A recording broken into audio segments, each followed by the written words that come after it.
कुछ जनरल्स भारी नुकसान का रिस्क नहीं लेना चाहते। अब जब उनकी तुरंत की जरूरतें पूरी हो गई हैं, तो वो भूखे नहीं मर रहे हैं, वो जिंदा रहने से आगे की सोच रहे हैं। वो आगे की प्लानिंग कर रहे हैं, रणनीतियां बना रहे हैं और ये देखने का इंतजार कर रहे हैं कि कौन सा जनरल पहला कदम उठाएगा। बाद में हम एक वेम्पायर जनरल जूनियर को उसके कमरे में बैठा हुआ देखते हैं। वो निराश है ये सोचकर कि मौका हाथ से निकलने से पहले महाद्वीप पर कब्जा कैसे किया जाए। वो समझ नहीं पा रहा है कि बाकी जनरल्स कोई कदम क्यों नहीं उठा रहे हैं। अचानक उसे दरवाजे के चरमराने की आवाज सुनाई देती है। कोई वहां खड़ा है जो शीशे के जरिए सीधे सूरज की रोशनी उस पर डाल रहा है। जैसे ही सूरज की रोशनी उसकी स्किन को छूती है, वो जलने लगती है। तुरंत हरकत में आते हुए यूनियर एकदम सटीक निशाने के साथ एक खंजर फेंकता है। ब्लेड उस रहस्यमय इंसान को, जो कि एक औरत है, सीधे उसकी आंखों के बीच लगता है और वो जमीन पर गिर पड़ती है। पता चलता है कि उसने जानबूझकर शीशे का इस्तेमाल करके कमरे में सूरज की रोशनी फेंकी थी, ये जानते हुए कि सूरज की रोशनी एक वेम्पायर की कमजोरी है। जॉइनर का नौकर मौके पर पहुंचता है और उसकी नींद में खलल पड़ने के लिए माफी मांगता है। वो समझाता है कि उनके शिकारों में से एक भागने और मुसीबत खड़ी करने में कामयाब हो गया। जॉइनर हालांकि बहुत शांति से उसे यकीन दिलाता है कि वो औरत उसके सोने से पहले ही अंदर आ गई थी। नौकर पूछता है कि वो अभी तक सोया क्यों नहीं है, जिस पर यूनियर समझाता है कि वो अभी भी ये समझने की कोशिश कर रहा है कि दूसरे जनरल्स क्या सोच रहे हैं। वो फिर अपने नौकर से पूछता है कि क्या उसके पास कोई आइडिया है। नौकर कहता है कि ऐसा इसलिए है क्योंकि हर कोई blood and rotten meat god को नहीं मानता। खैर, जूनियर को यह बात पहले से ही पता है, खासकर इसलिए क्योंकि सतारोस लाइफ प्रूविंग गॉड को मानते हैं।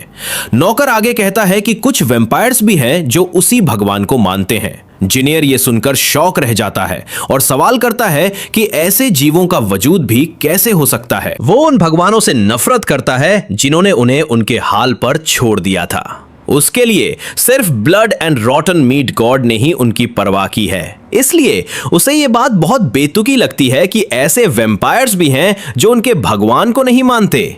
वो लबादा पहना हुआ शख्स समझाता है कि हर कोई अपनी मर्जी से वेम्पायर नहीं बना है, जबकि इसमें कोई शक नहीं है कि वेम्पायर किंग शेवन ने वेम्पायर बनने के लिए अपने जनरल्स को बहुत ध्यान से चुना था। लेकिन ऐसा लगता है कि जिन जनरल्स ने दूसरों को वेम्पायर बनाया, वो अपनी पसंद को लेकर इतने सावधान नहीं थे। जनरल्स के बीच ऐसे लोग भी हो सकते हैं जो अब एक जैसा नहीं सोचते, जो इस बात को समझा सकता है कि उनमें से कुछ ने आगे बढ़ना क्यों बंद कर दिया है। जॉइनर इस बात पर जोर देता है कि उन्हें यह समझना चाहिए कि उनके पास उस इंसान की गुलामी करने के अलावा कोई चारा नहीं है जिसने उन्हें अमर बनाया, उन दांतों का मालिक जिसने उन्हें काटा। लेकिन नौकर इसके खिलाफ तर्क देता है कि जिस इंसान ने उन्हें वेम्पायर बनाया है, उससे प्यार करने का यह मतलब नहीं है कि उन्हें उसकी हर बात माननी ही पड़े। माइट वाइट फैंग के बनने के बाद हर जनरल को बेहतर जमीनों पर कब्जा करने के लिए दूसरों के खिलाफ लड़ना पड़ा। नौकर जोएर को सलाह देता है कि यही वजह है कि वो पहला कदम नहीं उठाना चाहते और भारी नुकसान का रिस्क नहीं लेना चाहते। उन्हें अपनी सेनाओं को बचा कर रखना है। जुनेर अपने नौकर की बात को मान लेता है। वो उसे उनके सभी सैनिकों को यह बताने के लिए कहता है कि सूरज ढलते ही वो मार्च करना शुरू कर देंगे। उसने वेम्पायर किंग शेवन को यह दिखाने का पक्का इरादा कर लिया है कि एक जनरल ऐसा भी है जो दूसरों से अलग है। इस बीच नेबुला ग्रुप को बताता है कि वेम्पायर सेनाओं में से एक शायद जल्द ही आगे बढ़ना शुरू कर देगी, क्योंकि जनरल्स में से एक कुछ ज्यादा ही वफादार और आज्ञाकारी लगता है। क्रैम्पस बताता है कि अगर वो फिर से आगे बढ़ते हैं तो शायद उनकी कमजोरी अब काम ना करे। विजडम समझाता है कि उनके एक्शंस के पीछे के सिद्धांतों को समझना ही काफी है। अगर उनके मूवमेंट का पहले से अंदाजा लगाया जा सकता है तो उसे पक्का यकीन है कि वो चमत्कारों के जरिए उनके साथ छेड़छाड़ कर सकते हैं और अपने लिए थोड़ा समय निकाल सकते हैं। सिर्फ वैम्पायर सप्लाई लाइंस में देरी करके ही वो वैम्पायर सेनाओं को तोड़ सकते हैं। हालात पर ज्यादा कंट्रोल होने के साथ उनके पास खेलने के लिए और भी ज्यादा ऑप्शंस होंगे। क्रैम्प्स ताना मारते हुए इतनी बारीकी से समझाने के लिए स्टार हेड का शुक्रिया अदा करता है, लेकिन विजडम जल्दी से चिढ़ते हुए जवाब देता है कि ये कोई तारा नहीं है। नेबुला फिर पूछता है कि ये क्या है। तब विजडम बहुत गर्व से बताता है कि यह केपलर पॉइंट पॉलीहेड्रा का ग्रेट डोडेकेहेड्रॉन है। इतना लंबा और अजीब नाम सुनकर ग्रुप में कुछ देर के लिए सन्नाटा छा जाता है। हैरानी की बात है कि कोई हंसता नहीं है और नेबुला आगे से इस बात को ध्यान में रखने का प्रॉमिस भी करता है। वो पहले उसके टाइटल का गलत उच्चारण करने के लिए माफी भी मांगता है। विजडम फिर पूछता है कि क्या नेबुला वैम्पायर सेना को तोड़ने के लिए सामाजिक बंटवारा पैदा करने का प्लान बना रहा है। विजडम की उम्मीद के उलट नेबुला समझाता है कि उन्हें तोड़ना भले ही काम कर जाए, लेकिन इसमें बहुत ज्यादा समय लगेगा और नुकसान भी हर तरफ फैल जाएगा। इसलिए इसके बजाय वो इसका उल्टा करने जा रहा है, उन्हें वापस एक साथ लाने जा रहा है। नकाबपोश शख्स पूछता है कि नेबुला उन्हें एक कैसे करने का प्लान बना रहा है। नेबुला साफ करता है कि उनका ओवर कॉन्फिडेंस ही वो चीज है जो इन वैम्पायर्स को नीचे खींच रही है। उन्हें खुद पर इतना पक्का यकीन है कि वो सबको हरा सकते हैं, इसलिए वो हर जगह फैल रहे हैं। इसीलिए वो एक ही बड़े हमले से उन पर वार करने का प्लान बना रहा है ताकि हर किसी की नजर उस पर टिक जाए। सीन वापस यूअर पर कट होता है, जहां उसका नौकर कमरे में घुसकर दुश्मन सेनाओं के आने का ऐलान करता है। जुनेर जल्दी से पूछता है कि क्या हमला करने वाले सतीरों हैं। नौकर मना करता है क्योंकि ये असल में हुकरीन के लिजर्ड मैन है। इस बीच नजरिया हमारी पार्टी की तरफ शिफ्ट होता है। अपने कॉकट्रिसेस पर इतनी देर तक सवारी करने के बाद, जिसे देखकर लगता है कि सदियां बीत गई हों, वो आखिरकार अपनी मंजिल पर पहुंच जाते हैं। रॉक बहुत एक्साइटेड लग रहा है जब वो जेल से पूछता है कि क्या उसने तातार के बारे में सुना है, एक लेजेंडरी योद्धा जिसने कभी अकेले ही 10 ट्रोल्स को हरा दिया था। अफवाहों के हिसाब से तातार अब दक्षिणी द्वीप समूह में काम कर रहा है और एक हाई रैंकिंग पोजीशन पर पहुंच गया है। अब जब वो इस बारे में सोचता है तो रोकर बहुत गर्व के साथ सोचता है कि चाहे वो कितनी भी ट्रेनिंग कर ले, फिर भी ऐसे अनगिनत योद्धा है जो उससे ज्यादा ताकतवर है। वो मानता है कि उसे बहुत कम ऐसे मौके मिलते हैं जहां वो सच में अपनी ताकत दिखा सके। लेकिन अब कुछ दूरी पर कुछ ट्रोल्स को देखकर वो मुस्कुराता है और ऐलान करता है कि अब समय आ गया है कि वो तातार की शोहरत चुराने के लिए कड़ी मेहनत करे। जेल अपने लीडर को एक प्यारी सी स्माइल देती है और कहती है कि रोक पहले से ही एक महान जनरल और एक बेहतरीन योद्धा है, ये कहते हुए कि तातार जैसी शोहरत उसके जैसे रुतबे वाले इंसान के लिए कोई बड़ी बात नहीं होनी चाहिए। लेकिन रैक उसे याद दिलाता है कि एक बेहतरीन योद्धा बनने के लिए इंसान को लालची होना पड़ता है। इसी के साथ अपना लिजर्ड भाई उन कमीनों को दाएं बाएं मार मार कर काटना शुरू कर देता है। तभी जेनर खून और सड़े हुए मांस के भगवान के नाम पर एक पागल सांड की तरह झपटता है। हालांकि आखिरकार उस कमीने का सिर धड़ से अलग कर दिया जाता है। अब तक इसे मिलाकर रॉकर ने 9 ट्रोल्स को मार गिराया है। जेल मजाक में मुस्कुराती है और कहती है कि रॉकरा अभी भी सबसे ज्यादा ट्रोल्स मारने का टाइटल जीतने से एक ट्रोल पीछे है। लेकिन रॉक समझाता है कि उसका हिस्सा इसलिए कम हो गया क्योंकि उसकी बात सुनकर सब इतने जोश में आ गए कि वो पागलों की तरह टूट पड़े। वो जेल को यह भी याद दिलाता है कि क्योंकि उसने जिस आखिरी ट्रोल को मारा था वो एक जनरल था, तो उसे कम से कम 2 के बराबर गिना जाना चाहिए। हालांकि जेल उसके जख्मों पर नमक छिड़कते हुए उसे याद दिलाती है कि सिर तो एक ही है, इसलिए इसे 2 के बराबर गिनना नामुमकिन है। फिर भी रैक उसे याद दिलाता है कि वो असल में ट्रोल्स हैं ही नहीं, क्योंकि वो वैम्पायर्स है। खैर, पूरे शहर का सफाया करने के बाद हमारी पार्टी कैंप को फिर से सेट करने और गहराई में जाने की तैयारी करते हुए अपने हथियारों को चेक करने का फैसला करती है। सीन वैम्पायर्स की रानी के घर पर कट होता है, जहां शयान ये सुनकर चिढ़ जाती है कि जनरल जूनियर 400 सैनिकों के साथ मारा गया है। दुश्मन लगभग 300 है और वो हुकरीन के कोकाटू घुड़सवार योद्धाओं में से है। जब वो औरत सुनती है कि सिर्फ 300 योद्धाओं ने 400 वैम्पायर्स का सफाया कर दिया तो वो पूरी तरह से चकरा जाती है। ये लोमड़ी जैसा दिखने वाला आदमी, जिसका नाम मुझे नहीं पता, वो समझाता है कि वो कोकाटू घुड़सवार है और उन्होंने तब हमला किया जब बाकी सब अपनी जगहों पर तैनात थे। वो औरत बस उन्हें बकवास बंद करने को कहती है। वो मानती है कि इत्तेफाक से वो ताकतवर सैनिक है, लेकिन इतनी जल्दी हमला करने के लिए उन्हें अपनी रसद कम करनी पड़ी होगी, जिसका मतलब है कि उन्हें उसी इलाके से रिसोर्सेज हासिल करने पर निर्भर रहना पड़ा होगा। हालांकि ये सच कि वो किसी दूसरे देश की जमीन से होकर आए, ये इशारा करता है कि हुकरीन और जैनी शायद दूसरे देशों के साथ मिलकर एक गठबंधन में हो।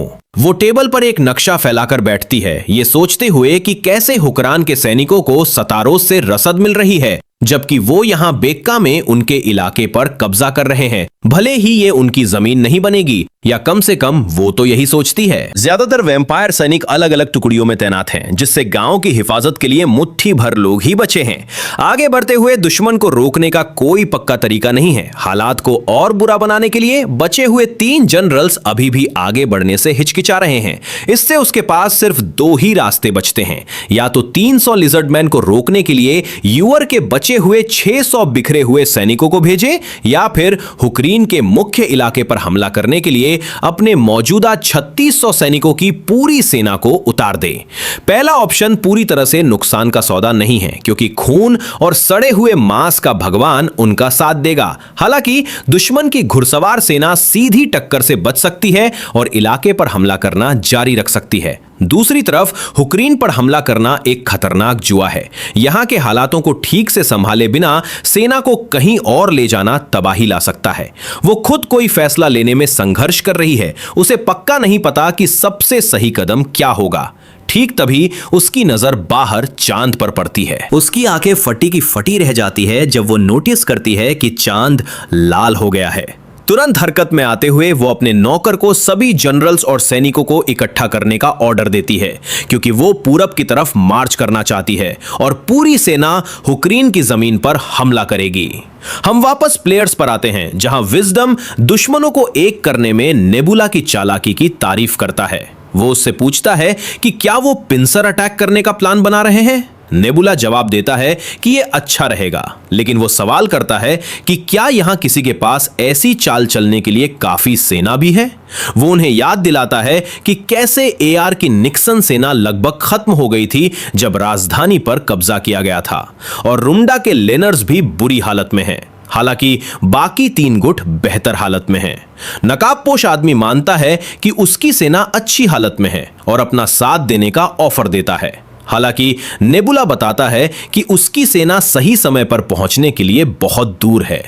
इससे विजडम और क्रैम्पस ही ऐसे 2 लोग बचते हैं जो सच में मदद कर सकते हैं। विजडम 300 सैनिक भेजने की पेशकश करता है, जबकि क्रैम्प्स लगभग 500 का योगदान देने को तैयार होता है। नेबुला इस बात को मानता है और कहता है कि इतना काफी होना चाहिए। वो फिर भविष्यवाणी करता है कि अगर वैम्पायर्स हुक्रीन पर हमला करने का प्लान बनाते हैं तो उन्हें या तो बंजर जमीन पार करनी होगी, या फिर ऑटोमेशन कैसल की तरफ जाने वाले रास्ते में पड़ने वाले पहाड़ी किले पर हमला करना होगा। वो पूरे कॉन्फिडेंस के साथ कहता है कि वैम्पायर्स लगभग पक्का दूसरा रास्ता ही चुनेंगे।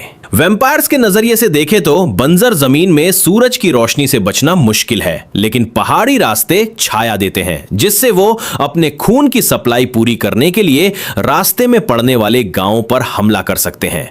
नेबुला अपनी 3000 की घुड़सवार सेना के साथ साथ विजडम और क्रैम्प्स की सेनाओं का इस्तेमाल करके पीछे से वैम्पायर सेनाओं का पीछा करने का प्लान बनाता है, और वो अपनी दूरी बनाए रखेंगे ताकि ज्यादा करीब जाने से बच सकें। विजडम इस प्लान से सहमत है, लेकिन वो ये चिंता जताता है कि अगर वो बेका के पीछे वाले जासूसों के बहुत पीछे तक वैम्पायर्स का पीछा करते हैं तो उसे शक है कि हुक्रान का पहाड़ी किला अकेले 3000 से ज्यादा सैनिकों के हमले का सामना कर पाएगा या नहीं। नेबुला उसे घमंड भरी मुस्कान देता है और पूछता है कि उसे क्यों लगता है कि हुक्रान इसे नहीं संभाल सकता। हमारे लड़के का कॉन्फिडेंस देखकर विजडम को अब पक्का यकीन हो गया है कि सब ठीक हो जाएगा। वो इस नतीजे पर पहुंचता है कि बाकी लोगों को अपनी सेनाओं के अंदर वैम्पायर्स को दबाने पर फोकस करना होगा, और जांगवान को उन सेनाओं का इस्तेमाल एआर के इलाके को वापस पाने के लिए करना होगा। उसे पूरा यकीन है कि वो उनके फेथ की वैल्यू को काफी हद तक कम कर पाएंगे, और आगे की लाइन पर वैम्पायर्स की गिनती कम करके वो एक बड़ा असर डाल सकते हैं। लेकिन जो इकलौती चीज उसे परेशान कर रही है वो ये है कि जियो वूबी ने राजधानी पर कब्जा करते समय मैदान में उतरने के अलावा अपने फेथ के रिसोर्सेस का शायद ही इस्तेमाल किया है। तब से उनका बिल्कुल भी इस्तेमाल नहीं हुआ है। अभी बेका का तीसरे महाद्वीप पर सबसे बड़ा इलाका है और उनके पास बहुत सारे रेगुलर वैम्पायर सैनिक है। अक्सर इस भेदभाव की वजह से इसे नजरअंदाज कर दिया जाता है कि वैम्पायर्स एक ओवर पावर्ड प्रजाति है, लेकिन वो प्लेयर्स के तौर पर सच में काफी स्किल्ड हैं। इस बात को ध्यान में रखते हुए नेबुला सोचता है कि क्या जिलवूबी का मौजूदा डिविनिटी लेवल काफी हाई हो सकता है। अगर वो इस बात पर ध्यान दे और उनके सबसे ऊंचे लेवल का अंदाजा लगाए तो वो शायद पहले ही लेवल 17 पर हो सकते हैं। अगर ऐसा है तो लेवल 16 पर मिलने वाली डिग्निटी स्किल एक परेशानी बन सकती है। फिर भी नेबुला को पक्का यकीन है कि आगे बढ़ने का कोई ना कोई रास्ता जरूर है, भले ही ये एक चुनौती क्यों ना हो। सीन हुक्रीन पर कट होता है, जहां हम वैम्पायर रानी शेवन को निराशा में अपने दांत पीसते हुए देखते हैं। उनके आगे का रास्ता बहुत ही खतरनाक है, एकदम खड़ी चढ़ाई वाला है, और जब तक वो कैसल तक नहीं पहुंच जाते, सूरज की रोशनी से छिपने के लिए एक भी जगह नहीं है। वो सोचती है कि क्या कोई ऐसी चीज है जिसका इस्तेमाल करके वो इस चुनौती को पार कर सकते हैं। उसका असिस्टेंट ये सुझाव देने से पहले हिचकिचाता है कि बड़े नेवले ही इकलौता ऑप्शन हो सकते हैं, लेकिन उनके पास इसका असर दिखाने के लिए वो काफी गिनती में नहीं है। वो फिर उसे लिनार्स और ट्रोल्स का इस्तेमाल करके कैसल की दीवारों के पास जाने का ऑर्डर देती है। सुरक्षा को तोड़ने के लिए उन्हें बड़े हथौड़े देने को कहती है। असिस्टेंट, जो साफ तौर पर बेचैन है, उसे याद दिलाता है कि इस तरीके से बहुत भारी नुकसान होगा। वैम्पायर रानी हालांकि बहुत रूखेपन से कहती है कि वो खड़ी ढलान को आसान बनाने के लिए मारे गए लोगों की लाशों का इस्तेमाल कर सकते हैं। तभी उसके दिमाग में एक खौफनाक प्लान आता है। अगर वो लाशों से सीढ़ियां बनाने वाली है तो वो लाशें जरूरी नहीं कि वैम्पायर्स की ही हों। उसका असिस्टेंट जल्दी ही उसका प्लान समझ जाता है, ये एहसास करते हुए कि वो गुलामों का इस्तेमाल ध्यान भटकाने और साथ ही उनकी रसद कम करने के तरीके के रूप में करना चाहती है। वो फिर बताती है कि उसने गुलामों के बारे में अफवाहें सुनी हैं कि कैसे सभी भगवानों ने उन्हें उनके हाल पर छोड़ दिया है सिवाय एक के, एक इकलौता भगवान जिसने अभी तक उनका साथ नहीं छोड़ा है। बाद में हम वैम्पायर्स को जबरदस्ती सभी गुलामों को ले जाते हुए देखते हैं, उन्हें आगे बढ़ने का ऑर्डर देते हुए। टेंट के अंदर कई और गुलाम डर के मारे सिकुड़े हुए हैं, ये जानते हुए कि अगला नंबर उनका ही होगा। वो लड़का करवाहट से सोचता है कि आखिरकार वो वैम्पायर्स के लिए गुलामों और खाने से ज्यादा कुछ नहीं थे। जिन भगवानों पर उसने कभी विश्वास किया था, उन्होंने उनका साथ छोड़ दिया था। अगर ये सच नहीं होता तो उनके भगवान उन्हें इस तरह बिना किसी वजह के उनके हाल पर नहीं छोड़ते। खून और सड़े हुए मांस का भगवान उन लोगों की प्रार्थनाओं को कबूल नहीं करता जिन्हें गुलाम बनाकर लाया गया था। हालांकि ऐसी अफवाहें उड़ रही हैं कि हुक्रीन के लिजर्डमैन वैम्पायर इलाके में बहुत खूंखार तरीके से पलटवार कर रहे हैं। इस अफवाह ने गुलामों के बीच उम्मीद की एक किरण जगा दी है। ब्लू इंसेक्ट गॉड, वो अनजान भगवान जिस पर उन्होंने विश्वास करना शुरू कर दिया है, अब उनकी आखिरी उम्मीद, उनके बचने का आखिरी सहारा बन गया है। समय आ गया है और बचे हुए गुलामों को बाहर आने का ऑर्डर दिया जाता है। जहां अलग अलग प्रजातियों के लोग डर से सिकुड़े हुए हैं, वहीं वो लड़का खड़ा हो जाता है। वो जानता है कि उम्मीद जिंदा रखना बेकार है, लेकिन ब्लू इंसेक्ट गॉड ही उनके पास आखिरी सहारा है। जैसे ही वो आगे बढ़ता है, उसकी नजरें रास्ते में बिछी हुई लाशों के ढेरों पर पड़ती हैं, जो एक खौफनाक सीढ़ी बना रही हैं। वो जानता है कि इस खौफनाक ढांचे का हिस्सा बनने के लिए अगली बारी उसी की है। वैम्पायर सैनिक अपना ऑर्डर सुनाते हैं, अपने खौफनाक मिशन के बारे में बताते हैं। गुलामों को लिजर्डमैन के कैसल के दरवाजों की तरफ भागना है। अगर लिजर्डमैन उन्हें बचाने को तैयार हुए तो वो गेट खोल देंगे। भीड़ दहशत में पीछे हटती है जब उन्हें आगे धकेला जाता है, मार्च करने के लिए मजबूर किया जाता है। आगे वो ढलान तक जाने वाले 3 मोड़ों के साथ कैसल तक का खतरनाक रास्ता देख सकते हैं। कोई भी कभी दूसरे मोड़ से आगे नहीं बढ़ पाया है। वैम्पायर कमांडर उल्टी गिनती शुरू करता है। जब वो 5 पर पहुंचता है तो ऑर्डर दिया जाता है, हर किसी को कैसल की तरफ भागना होगा। उस लड़के के पास भागने के अलावा कोई चारा नहीं है। उल्टी गिनती चल रही है और अगर वो नहीं हिला तो उसे वैसे भी मार दिया जाएगा। जैसे ही वो तेजी से भागना शुरू करता है, वैम्पायर्स एक और गुलाम का सिर धड़ से अलग कर देते हैं और बाकी सब भी ऐसा ही करते हैं। उसी खौफनाक अंजाम अंजाम से बचने के लिए बेताब है। वो लड़का जितनी तेजी से भाग सकता है भागता है, लेकिन तभी एक तीर उड़ता हुआ उसकी तरफ आता है। नहीं, सिर्फ एक तीर नहीं, बल्कि तीरों की एक बौछार उन सबको छलनी करने के लिए तैयार है। वैम्पायर रानी का प्लान बहुत सीधा सा है। गुलामों के पास बची हुई किसी भी उम्मीद को कुचल दो। ऐसा करके वो अपने सैनिकों का मनोबल बढ़ा सकती है और अपना खर्च भी कम कर सकती है। एक तीर से दो शिकार। उसका असिस्टेंट सवाल करता है कि वो क्या करेंगे अगर लिजर्ड मैन सच में दरवाजे खोल देते हैं और गुलामों को पनाह दे देते हैं। लेकिन वैम्पायर रानी शेवन बहुत रूखेपन से उससे पूछती है कि क्या वो देख नहीं सकता कि वो उन पर तीर चला रहे हैं। उसका मानना है कि जब तक लिजर्डमैन का कमांडर पागल नहीं हो जाता, तब तक ऐसा कोई तरीका नहीं है कि वो अपने कैसल के दरवाजे खोल दें। हालांकि अगर वो दरवाजे खोलने और मसीहा बनने का नाटक करने का फैसला करते हैं, तो ये भी उसके फेवर में ही काम करेगा। वो तब हमला कर सकती है। उसके लिए भगवानों ने गुलामों का साथ छोड़ दिया है। यहां तक कि जो लोग अभी भी उन पर विश्वास करते हैं, वो भगवानों की नजरों में इस्तेमाल करने और अपनी मर्जी से फेंक देने वाले हथियारों से ज्यादा कुछ नहीं है। उसका मानना है कि सिर्फ खून और सड़े हुए मांस का भगवान ही उनका सच्चा मसीहा है, और जो लोग उस पर विश्वास करने से इनकार करते हैं, सिर्फ उन्हीं को उनके हाल पर छोड़ा जाता है। वो यहां हर किसी को यह बात साबित करने के लिए पूरी तरह तैयार है। इस बीच वो लड़का अपनी पूरी ताकत लगाकर भाग रहा है और चमत्कारिक तरीके से सभी तीरों से बच जाता है। वो इधर उधर देखता है और नोटिस करता है कि आसपास कोई लाशें नहीं है, जिसका मतलब है कि वो पक्का किसी भी और से ज्यादा आगे आ चुका है। फिर भी आखिरकार वो भागना बंद कर देता है। वैम्पायर्स उसे हैरानी से देखते हैं, ये सोचते हुए कि वो क्यों रुक गया और लिजर्ड मैन ने तीर चलाना क्यों बंद कर दिया। दूसरी तरफ लड़के को पूरा यकीन है कि दरवाजे खुलने का कोई चांस ही नहीं है। उनकी तरफ भागना बेकार है। शुरू से ही यह साफ था कि दरवाजे खोलने का मतलब वैम्पायर्स को सामने से हमले का न्योता देना होगा। वैम्पायर्स ने उस पर चिल्लाकर भागते रहने को कहा, वरना पीछे से तीर खाने को तैयार रहने को कहा। लेकिन वो लड़का अपनी जगह से हिलता भी नहीं है। उसने आखिरकार इस सच को मान लिया है कि वो आखिर तक पहुंच पाए या नहीं, वो वैसे भी मरने ही वाला है।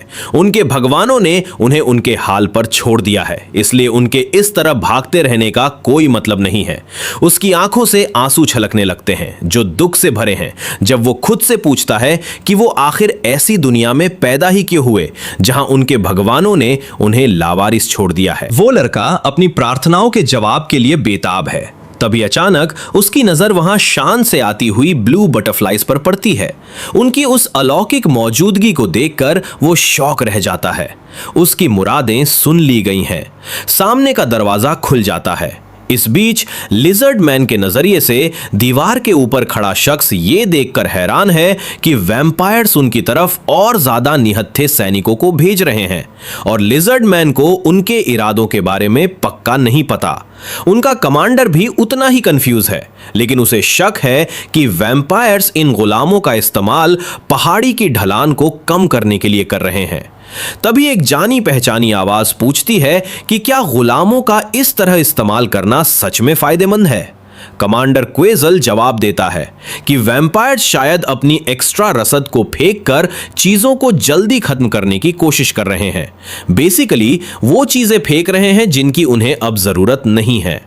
ये रॉकरा है जो वहां आया है, और वो सोचता है कि इन सब के पीछे शायद कोई और कारण भी हो सकता है। कमांडर क्वेजल आगे समझाता है कि महान जनरल यू ने वैम्पायर्स के खिलाफ अनगिनत लड़ाइयां लड़ी हैं, इसलिए कमांडर को यकीन है कि यह खबर कि लिजर्ड मैन वैम्पायर्स को मार रहे हैं दूर दूर तक फैलेगी। कमांडर क्वेजल का मानना है कि इस बात के ज्यादा चांस हैं कि वैम्पायर्स इन गुलामों का इस्तेमाल लिजर्ड मैन के खिलाफ लोगों की राय भड़काने के लिए कर रहे हैं। ये जानते हुए कि मुख्य कैसल का दरवाजा नहीं खोला जाएगा, वैम्पायर्स ये साफ कर देंगे कि गुलामों के लिए कोई उम्मीद नहीं है, जिससे उन्हें कंट्रोल करना आसान हो जाएगा।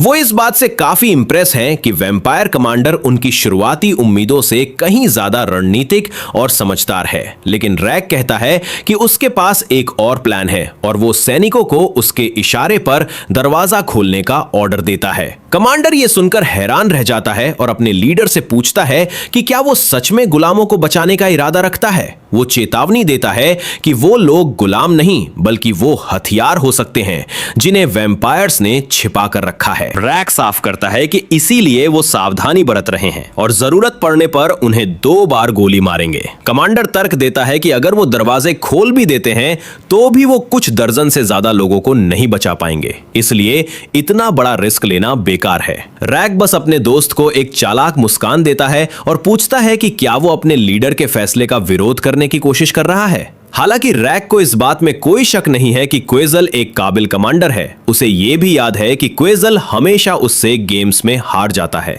रैक क्वेजल को अपनी आंखें खोलने और समझने का हुक्म देता है। भले ही क्वेजल नंबरों के मामले में तेज है और उसकी सोच लॉजिकल है, लेकिन उसमें बड़ी तस्वीर देखने की कल्पना की कमी है। जैसे ही ये अलौकिक तितलियां क्वेजल के आसपास मंडराती हैं, वो एक पल के लिए शॉक रह जाता है। रॉकरा हालांकि पूरे कॉन्फिडेंस के साथ ऐलान करता है कि उनके भगवान ने उन्हें कैसल के दरवाजे खोलने की इजाजत दे दी है। दरवाजे चरमरा कर खुलते हैं और वो गुलाम लड़का आखिरकार महल में दाखिल होता है। वो थका हुआ है और अपने घुटनों के बल गिर पड़ता है।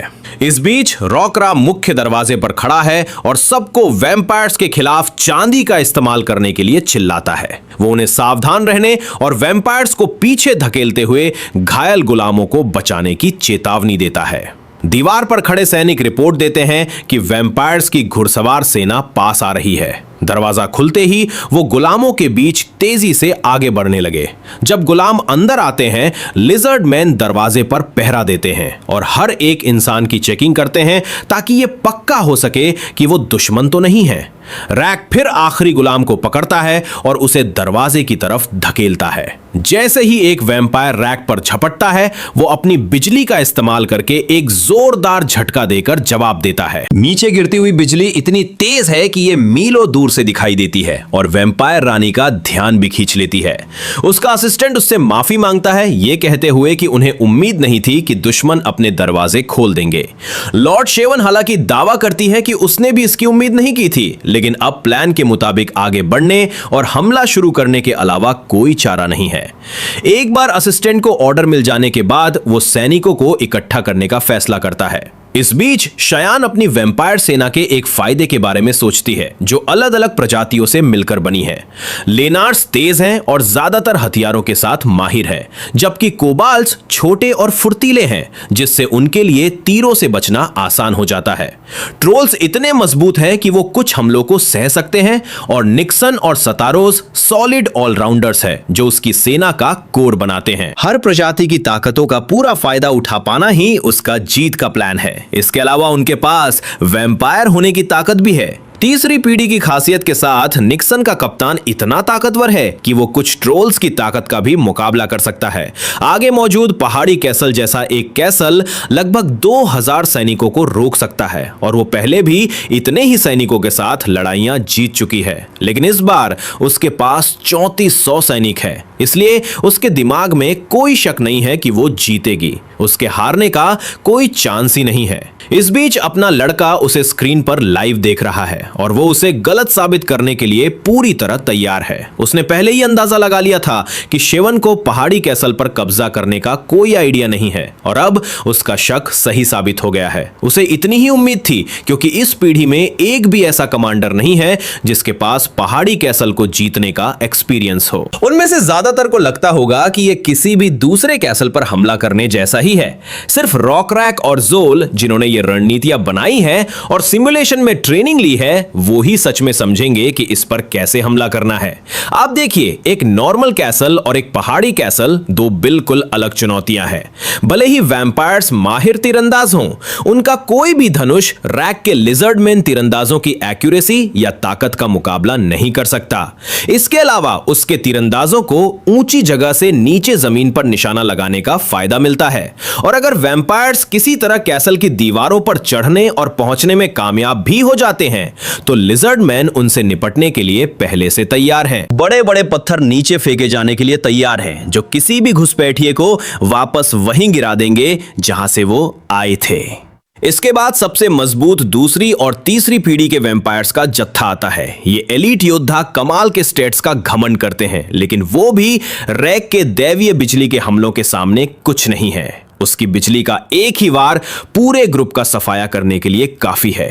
रैक हाथ में पाइप लिए मजे से धुएं के छल्ले उड़ा रहा है, जबकि वो लिटरली इन कमीनों को लड़ाई के मैदान से धुआं धुआं कर रहा है।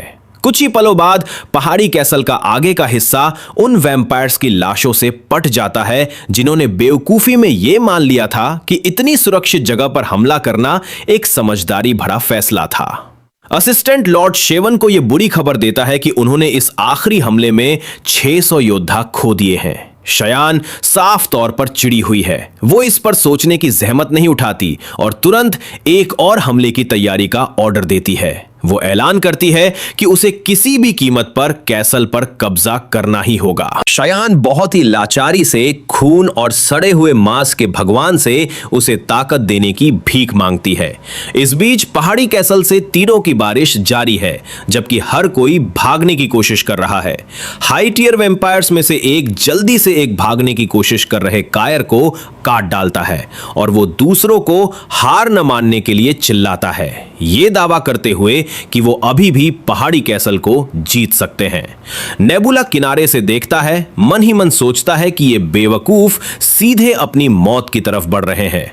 वो मुश्किल से कैसल की दीवारों के नीचे तक पहुंच पाए हैं और उन्हें पहले ही इतना नुकसान हो चुका है कि आगे बढ़ना बहुत भारी पड़ेगा।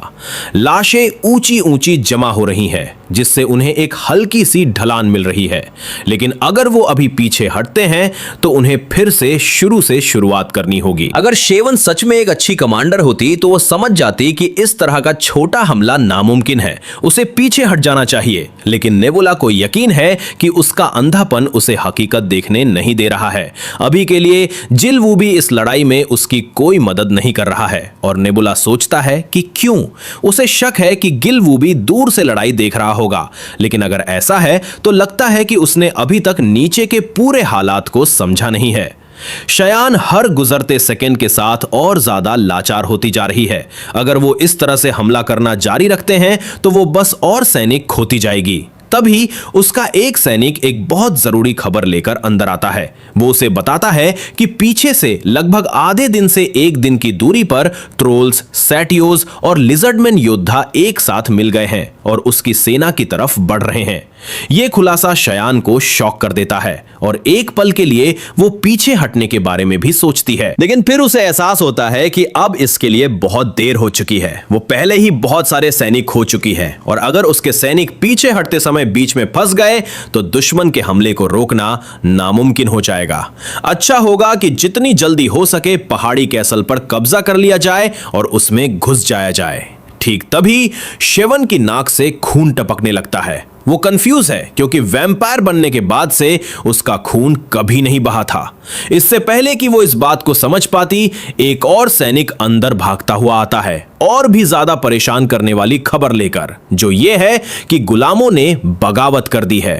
क्या हुआ ये समझने के लिए हम थोड़ा पीछे समय में जाते हैं, जब सभी गुलाम शांति से बैठे थे, दूर से लड़ाई की दहाड़े सुन रहे थे। उनमें से एक पूछता है कि उन गुलामों का क्या हुआ जिन्हें बाहर घसीटकर ले जाया गया था। किसी ने जवाब दिया कि वैम्पायर्स ने उन्हें लाइन में खड़ा किया और हुक्रान हिल कैसल की तरफ भागने को कहा, लेकिन उनके पास मरने के अलावा कोई चारा नहीं था। लेकिन गुलामों में से एक इस बात का विरोध करता है। वो आगे कहता है कि जो चौथा इंसानी बच्चा घसीट कर बाहर निकाला गया था वो अभी भी जिंदा है। वहां ब्लू बटरफ्लाइज थीं। ब्लू बटरफ्लाइज कैसल के ऊपर मंडरा रही थी और दरवाजा खुल गया। लिजर्ड मैन ने इसे खोला और वो इंसानी लड़का कैसल में दाखिल हो गया। टेंट में किसी को भी इस बात पर यकीन नहीं हो रहा है, एक बच्चा कैसल में कैसे दाखिल हो सकता है? लिजर्ड मैन उन्हें अंदर क्यों आने देंगे? उसी पल गुलामों में से एक खड़ी हो जाती है, बगावत करने के लिए तैयार। वो ऐलान करती है कि लिजर्ड मैन के वैम्पायर से लड़ने और उनके भगवान के उन पर नजर रखने की कहानी सच है। वो लाचार बनकर थक चुकी है और इस हिसाब से वो सब मरने वाले हैं। इसलिए भले ही अफवाहें झूठी हों, वो इस तरह मरने से इनकार करती है। उसकी बातें दूसरों को इंस्पायर करती हैं और वो बगावत में उसका साथ देने के लिए मान जाते हैं। जैसे ही कुछ वैम्पायर्स हंगामे को चेक करने के लिए अंदर आते हैं, गुलाम अचानक उनसे चिपक जाते हैं। एक खूंखार टकराव होता है जिसमें वैम्पायर्स और गुलाम एक दूसरे से लड़ने लगते हैं। वर्तमान में शयान पूछती है कि कितने गुलाम हंगामा कर रहे हैं। असिस्टेंट जवाब देता है कि यह सिर्फ एक हंगामा नहीं है, बल्कि सभी गुलामों ने तबाही मचा रखी है। वो पूछती है कि क्या सभी 120 गुलाम बगावत कर रहे हैं। असिस्टेंट हामी भरता है, ये समझाते हुए कि उनकी रखवाली करने वाले सभी सैनिक मारे जा चुके हैं और बगावत तेजी से बढ़ रही है।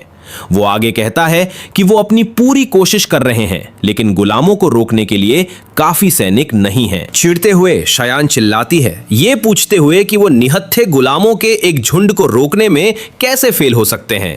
असिस्टेंट जवाब देता है कि सैनिकों के मुकाबले गुलाम कहीं ज्यादा हैं और गुलाम कुछ ज्यादा ही आक्रामक हैं। हमेशा की तरह नहीं, ऐसा लगता है कि उन्हें मरने की कोई परवाह नहीं है। वो हथियारों के लिए झपट रहे हैं, जो कुछ भी उन्हें मिल रहा है वो उठा रहे हैं। सभी गुलाम कैसल की तरफ भाग रहे हैं क्योंकि कैसल के दरवाजे खुले हैं। दूसरी तरफ शयान को कोई आइडिया नहीं है कि रॉक ने कैसल के दरवाजे कब खोले या वो इतना आगे तक कैसे सोच सकता था। वो खुद से मानती है कि उसने उसे बहुत कम आंका था। अचानक उसका असिस्टेंट हालात को काबू में करने के लिए सैनिकों की एक टुकड़ी की मांग करता है।